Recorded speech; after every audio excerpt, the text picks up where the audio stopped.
Kejaksaan Negeri Kota Batu menahan salah satu perangkat desa Bulukerto.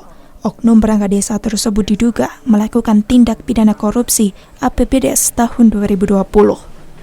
Kronologi penetapan tersangka tersebut berawal adanya informasi dari masyarakat yang diterima oleh pihaknya pada bulan Januari lalu tentang pengelolaan keuangan desa.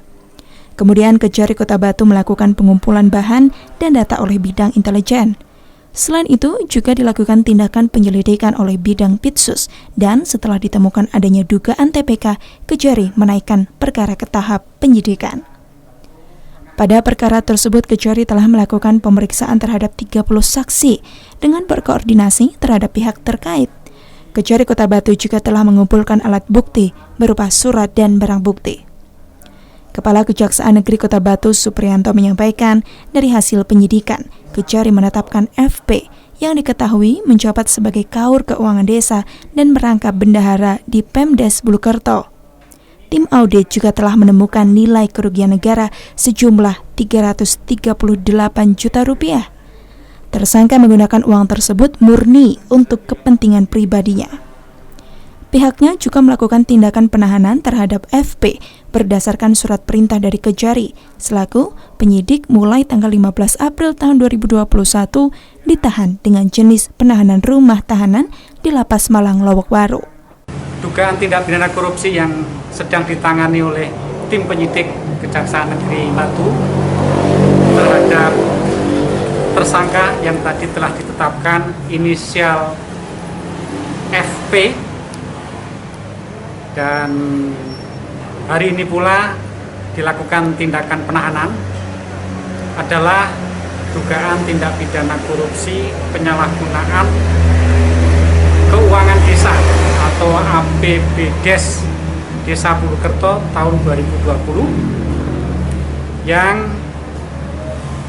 digunakan untuk kepentingan pribadinya yang seharusnya untuk kegiatan-kegiatan yang bersifat kepentingan atau kebutuhan pemerintah desa. Sementara itu, Indri Hapsari, kuasa hukum tersangka membenarkan jika kliennya telah melakukan tindak pidana korupsi, namun uang yang diselewengkan untuk kepentingan pribadi dengan motif pinjaman bertahap sejak tahun 2019 hingga 2020. Anggaran tersebut bersumber mulai dari dana BLT, pengadaan taman, dana RT, dan dana PKK, hingga terkumpul 338 juta rupiah. Sedangkan kepala desa juga menyetujui pinjaman yang dilakukan oleh FP. Menggunakan anggaran. Motifnya untuk keperluan pribadi sih, lebih ke arah ke situ.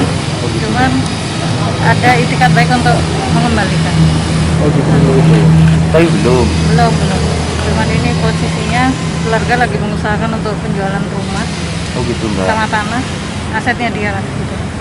Karena untuk dikembalikan.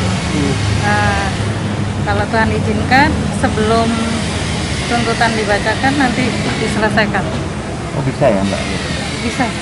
Oh, gitu, masih dikasih kesempatan karena dari kejaksaan kan sudah jelas kalau misalkan ada pengembalian yang diutamakan juga pengembaliannya. Akibat perbuatannya, FP dikenakan pasal 2 ayat 1 Undang-Undang Nomor 31 Tahun 99 sebagaimana diubah dalam Undang-Undang Nomor 20 Tahun 2001 dengan ancaman minimal 4 tahun dan maksimal 20 tahun kurungan penjara. Dari Kota Batu, Arifun Kaaji, ATV melaporkan.